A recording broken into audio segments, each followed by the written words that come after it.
ओम नमः शिवाय। शिव महापुराण रुद्र संहिता द्वितीय खंड अध्याय 8 एवं 9।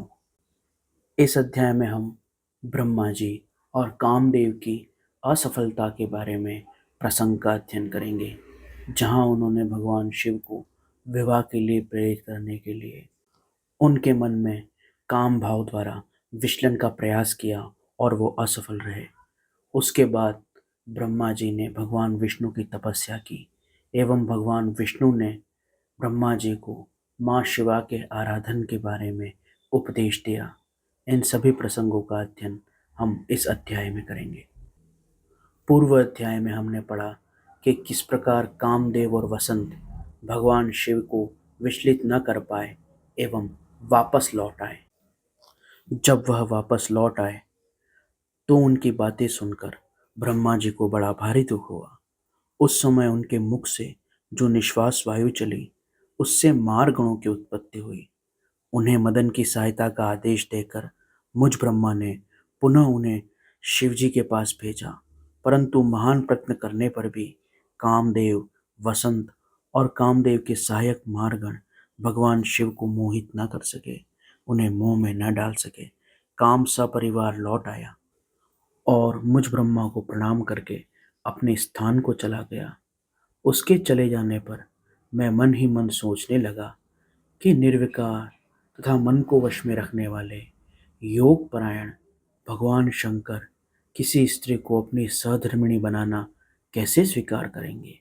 यह सोचते सोचते मैंने भक्ति भाव से उन भगवान श्रीहरि का स्मरण किया, जो साक्षात शिव स्वरूप और मेरे शरीर के जन्मदाता हैं।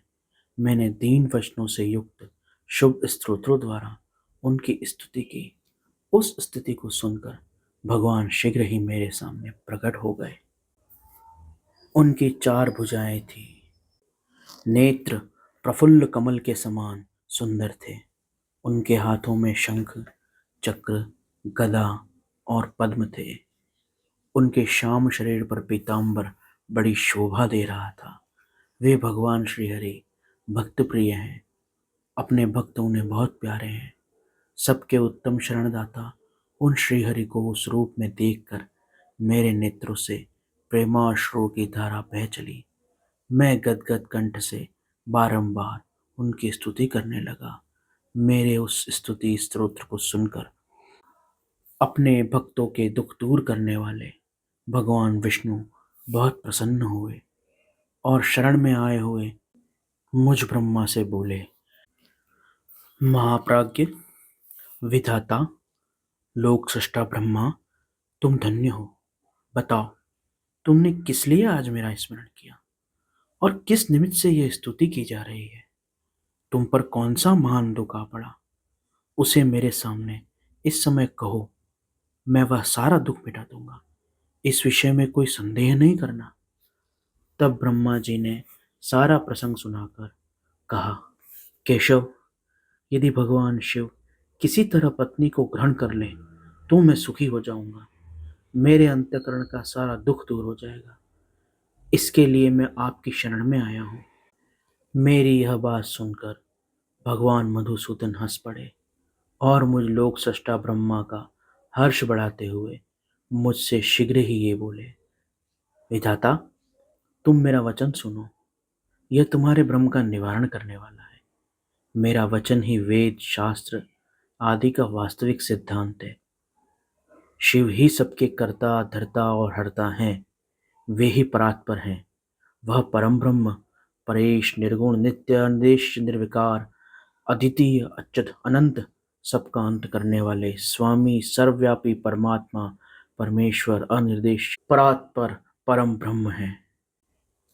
सृष्टि, पालन और संहार के कर्ता, तीनों गुणों के आश्रय, व्यापक, ब्रह्मा, विष्णु और महेश के नाम से प्रसिद्ध, रजो, सत्व और तमोगुण से परे, माया और अज्ञान से ही भेद युक्त प्रतीत होने वाले, निरीह, माया रहित, माया के स्वामी और प्रेरक, चतुर, सगुण, स्वतंत्र, आत्मानंद स्वरूप, निर्विकल्प, आत्माराम, निर्द्वंद, भक्त परवश, सुंदर विग्रह से सुशोभित, योगी, नित्य योग परायण, योग मार्गदर्शक, गर्वहारी, लोकेश्वर और सदा दीन वत्सल हैं।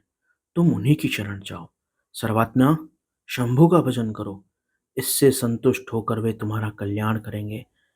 ब्रह्मा, यदि तुम्हारे मन में यह विचार हो कि शंकर पत्नी का पाणी ग्रहण करें, तो शिवा को प्रसन्न करने के उद्देश्य से शिव का स्मरण करते हुए उत्तम तपस्या करो। अपने उस मनोरथ को हृदय में रखते हुए देवी शिवा का ध्यान करो। वे देवेश्वरी यदि प्रसन्न हो जाएं, तो सारा कार्य सिद्ध कर देंगी। यदि शिवा सगुण रूप से अवतार ग्रहण करके लोकों में किसी की पुत्री हो, मानव शरीर ग्रहण करें, तो वे निश्चय ही महादेव जी की पत्नी हो सकती हैं। ब्राह्मण, तुम दक्ष को आज्ञा दो, वे भगवान शिव के लिए पत्नी का उत्पादन करने के निमित्त स्वतः भक्ति भाव से प्रयत्नपूर्वक तपस्या करें। तात, शिवा और शिव दोनों को भक्त के अधीन जानना चाहिए। वे निर्गुण पर ब्रह्म होते हुए भी स्वेच्छा से सगुण हो जाते हैं। विधाता, भगवान शिव की इच्छा से प्रकट हुए हम दोनों ने जब उनसे प्रार्थना की थी, तब पूर्व काल में भगवान शंकर ने जो बात कही थी उसे याद करो। ब्राह्मण, अपनी शक्ति से सुंदर लीला विहार करने वाले निर्गुण शिव ने स्वेच्छा से सगुण होकर मुझको और तुमको प्रकट करने के पश्चात तुम्हें तो सृष्टि कार्य करने का आदेश दिया, और उमा सहित उन अविनाशी सृष्टिकर्ता प्रभु ने मुझे उस सृष्टि का पालन कार्य सौंपा।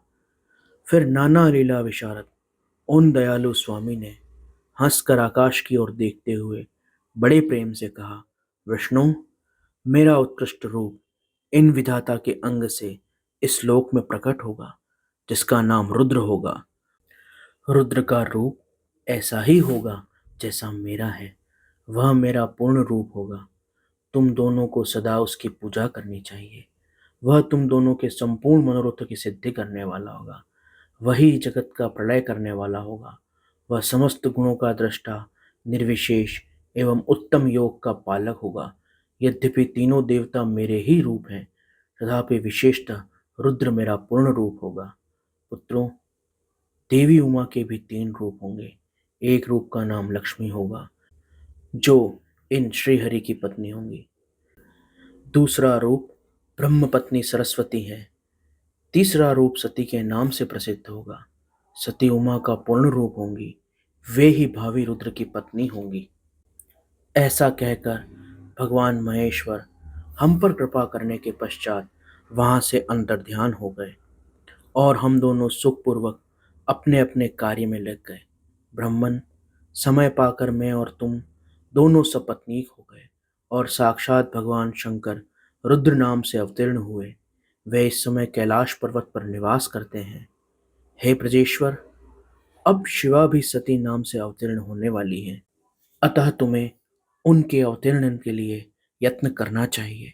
ऐसा कहकर मुझ पर बड़ी भारी दया करके भगवान विष्णु अंतर्ध्यान हो गए, और मुझे उनकी बातें सुनकर बड़ा आनंद प्राप्त हुआ।